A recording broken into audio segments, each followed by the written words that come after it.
Hari ini kita akan sambung tajuk kita, iaitu pemilihan calon suami dan isteri. Antara ciri-ciri bakal pasangan kita yang perlu ada ialah seorang yang bertimbang rasa, seorang yang bertakwa, berilmu dan bertanggungjawab.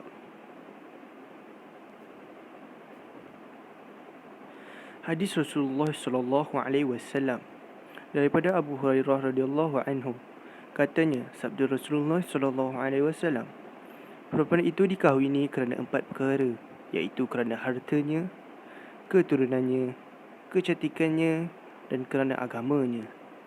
Oleh itu, pilihlah perempuan yang beragama, bagilah engkau. Jadi saranan Islam ketika memilih bakal suami dan isteri. Yang pertama, untuk lelaki, mestilah cari gadis. Yang kedua, beragama ataupun kukuh agamanya. Yang ketiga, cantik dan jelita. Yang keempat, boleh melahirkan anak ataupun berketurunan. Yang kelima, ringan mas kahwin, tidak membebankan kita sebagai seorang lelaki. Yang keenam, baik kelakuannya.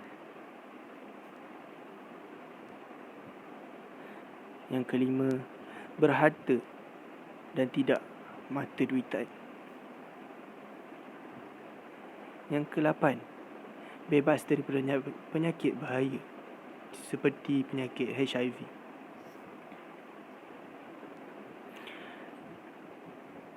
Yang kesembilan, baik keturunannya. Yang ke-10, bukan keluarga terdekat. Dan yang terakhir, berilmu. Kita pergi kepada seterusnya, wanita yang haram dinikahi. Wanita yang haram dinikahi terbagi kepada dua. Yang pertama ialah haram selama-lamanya. Jadi isi pertama ialah keturunan ataupun nasab kita. Contohnya ibu ataupun nenek ataupun saudara kita ataupun adik-beradik kita. Yang kedua, penyusuan. Apa-apa yang berkaitan dengan penyusuan, kita tak boleh kahwin. Contohnya ibu susuan, anak kepada ibu susuan tersebut, adik-beradik susuan. Yang ketiga, persemendaan. Persemendaan ni contohnya macam ibu mertua, ibu tiri, menantu, anak tiri. Tapi anak tiri ni halal dikahwini sekiranya ibunya meninggal dunia. Sekiranya ibunya telah meninggal dunia ataupun diceraikan. Perempuan yang haram untuk sementara waktu. Yang pertama, perempuan talak 3.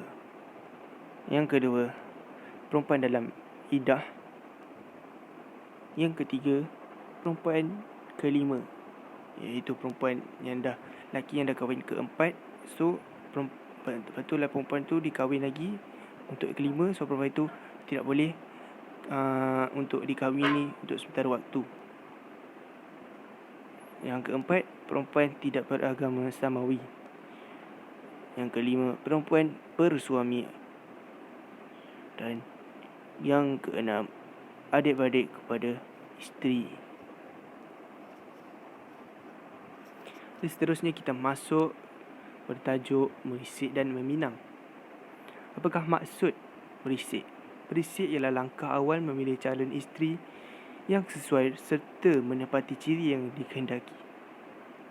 Maksud meminang pula lamaran daripada seorang lelaki kepada seorang perempuan untuk dijadikan isteri.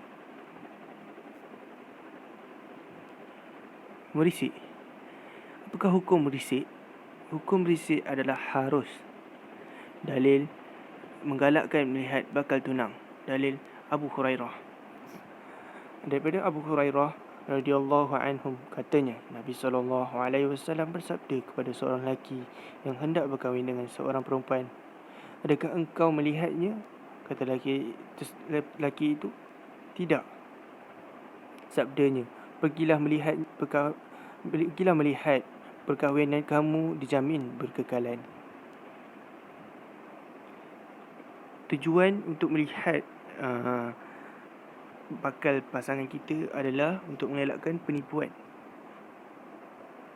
Jadi seterusnya masuk kepada meminang. Wanita yang haram dipinang. Sudah semestinya isteri orang memang tidak boleh dipinang. Yang kedua, masih dalam tempoh iddah. Yang ketiga, tunang orang. Dan yang keempat, telah dirisik oleh orang lain dahulu. Hukum meminang. Wanita dalam tempoh iddah bain boleh dipinang dengan kata-kata sindiran. Dan hukumnya adalah harus dan memberi tanda atau hadiah. Batas perkahwinan dalam pertunangan masih sama, mesti seperti orang asing, haram bergaul bebas, dan batas pergaulan mestilah dijaga. Di rukun nikah atau mahar ataupun walimatul urus. Rukun nikah ada 5. Yang pertama, suami. Yang kedua, isteri. Yang ketiga, wali. Yang keempat, akad ijab dan kabul. Yang kelima, 2 orang saksi yang adil. Syarat bakal suami dan isteri. Syarat bakal suami dahulu ya. Syarat bakal suami, yang pertama mestilah Islam. Lelaki tidak bersempat dalam satu masa, bukan dalam ihram haji, bukan mahram kepada isteri seperti mahram nasab, persemendaan atau penyusuan. Bagi bakal isteri pula, mestilah Islam ataupun ahli kitab. Perempuan bukan isteri orang, bukan dalam iddah talaq raja'i, bukan dalam ihram haji ataupun umrah, bukan mahram kepada suami seperti mahram nasab, persemendaan, penyusuan. Jadi kita pergi kepada wali pula. Wali ialah orang yang berkuasa mengahwinkan seorang perempuan. Jadi wali nikah terbagi kepada 2, iaitu wali nasab ataupun keturunan ataupun wali hakim. Jadi wali nasab pula terbagi kepada 2 juga. Wali mujabir, iaitu wali yang berhak mengahwinkan tanpa persetujuan dan syarat bakal suami silah sekutu dengannya. Contohnya ayah dan datuk.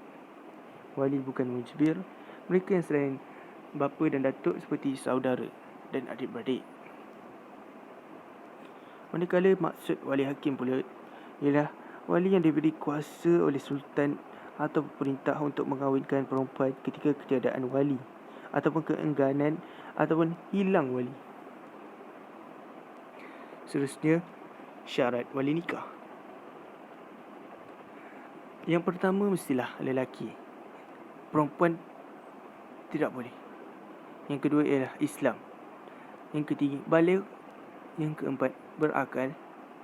Yang kelima, tidak dalam ihram haji. Yang keenam, merdeka. Yang ketujuh, adil. Dan yang ke-8, tidak cacat fikiran disebabkan tua. Dan yang ke-9, penting, tidak dipaksa.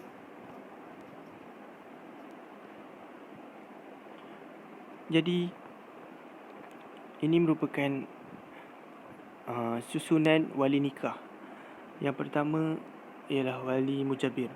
Wali yang boleh menikahkan seorang perempuan tanpa izin perempuan dengan syarat sekutu dengan bakal suaminya. Wali mujabir terletak di tangga kedua teratas.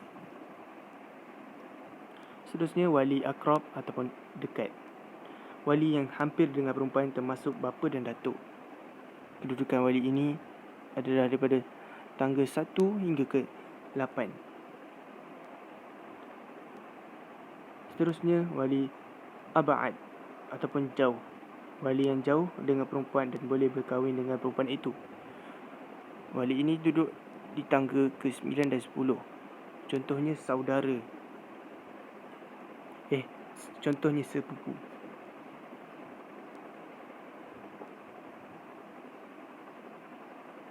Jadi kita pergi ke wali mujbir. Syarat sah nikah yang dilakukan oleh wali mujbir tanpa izin perempuan. Yang pertama, tidak bermusuh dengan perempuan itu. Yang kedua, tidak bermusuh antara calon isteri dan bakal suami. Yang ketiga, setaraf kedua-dua agama. Dan yang keempat, bakal suami sanggup bayar mas kahwin itu secara tunai. Syarat harus wali mujbir melakukan pernikahan dengan mas kahwin yang setanding. Yang pertama, bakal suami yang tidak hidup dalam kesusahan seperti buta ataupun tua adalah yang kedua. Hak kuasa nasab berpindah kepada hakim, wali hakim. Disebabkan oleh tidak ada wali nasab menurut susunan. Wali akrab tidak dapat dikesan. Wali tinggal jauh melebihi 2 marhalah. Wali dalam tahanan. Wali sedang dalam ihram, haji ataupun umrah. Wali menyembunyikan diri kerana suatu perkara. Wali enggan mewalikan perkahwinan tersebut. Wali itu sendiri ingin berkahwin dengan bakal isteri. Wali hilang syarat, iaitu contohnya gila. Jadi saksi. Antara ciri sebelum antara ciri, kita pergilah kepada definisi. Saksi ialah orang yang memberi keterangan di mahkamah sekiranya berlaku pertikaian.